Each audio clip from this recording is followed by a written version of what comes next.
পাকা আম থাকতে থাকতে তৈরি করে নাও এই মজার রেসিপি। আমার বাসায় কিন্তু এইটা খুবই ভালো খায় সবাই, আর আমি অল্প স্বল্প করি না, অল্প করলে কারোরই মন ওঠে না, খেতেই মন চায়।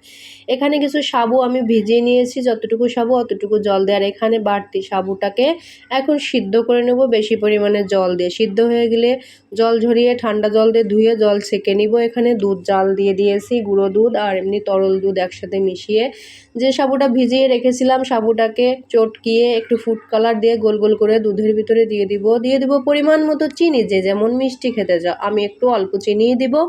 ভালো করে জাল করে নিব।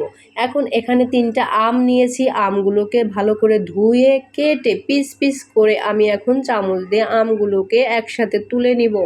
যত আম দিতে পারবে তত কিন্তু রেসিপিটি এত টেস্টি হবে, মুখ ফিরবে না এই রেসিপিটি খেতে গেলে।